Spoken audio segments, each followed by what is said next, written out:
Rajkot city crime branch દ્વારા ફિલ્મી સ્ટાઇલમાં આરોપીને પકડ્યો। રાજકોટ ક્રાઇમ બ્રાન્ચે વેશ બદલીને આરોપીને પકડીને ક્રાઇમ બ્રાન્ચની મોટી સફળતા।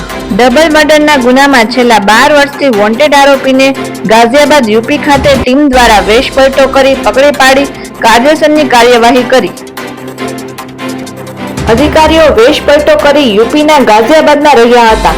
આરોપીને પકડવા કોઈએ ફળ વેચ્યા તો કોઈએ ઈ રિક્ષા ચલાવી અને કોઈએ કપડાં વેચ્યા અને કોઈએ પેદલ રિક્ષા ચલાવી આરોપી પ્રવીણને પકડ્યો હતો।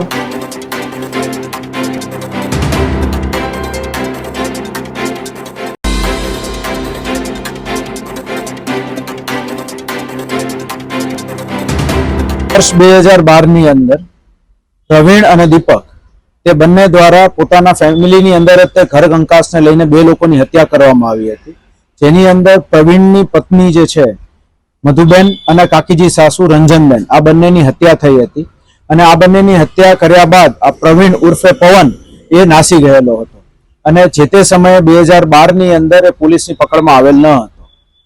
છેલ્લા 6 મહિનાથી માનનીય સીપી સાહેબ બ્રિજેશ કુમાર ઝા સર દ્વારા જે કંઈ પણ સિરિયસ ગુનાના આરોપીઓ છે તેઓની ધરપકડ કરવા માટે તેને ક્રાઇમ બ્રાન્ચને સૂચના આપેલ હોય એક પછી એક આવા જે જૂના કેસીસ હતા અને 302, 307 આરોપીઓ હતા તે લોકો ઉપર સતત વોચ અને તે લોકોનું ઉપર ઇન્ટરસેપ્શન અને અલગ અલગ ટેકનિકલ માધ્યમથી અમારી ગતિવિધિ શરૂમાં હતી। તે દરમિયાન અમને માહિતી મળી કે આ પ્રવીણ ઉર્ફે પવન જે છે તે યુપીમાં હોવાની સંભાવના છે। તેના માટે થઈને અમે અલગ અલગ ટેકનિકલ સોર્સિસથી એનું વેરિફિકેશન કર્યું અને ત્યારબાદ 4 લોકોની સ્પેશિયલ ટીમ બનાવી અહીંયાથી યુપી ગાઝિયાબાદ ખાતે મોકલેલી હતી।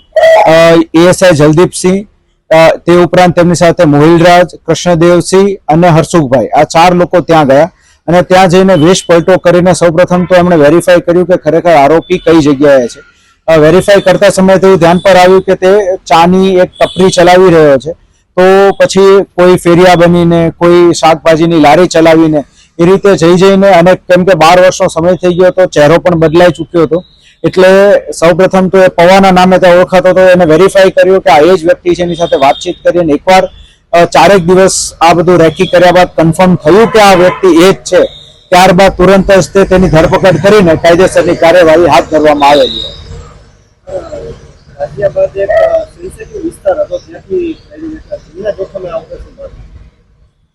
ગાઝિયાબાદની અંદર થોડું જ્યારે આરોપીની ધરપકડ કરવા માટે ગયા ત્યારે લોકો જે છે એકઠા થઈ ગયા હતા, પરંતુ તુરંત જ તે પોલીસ દ્વારા સૂઝબૂઝ વાપરીને તે લોકોને સમજાવીને અને જૂની આ રીતની એફઆઈઆર છે તે વિશે માહિતી આપીને આરોપીની જે છે એ ધરપકડ ત્યાંથી હાથ ધરવામાં આવી હતી।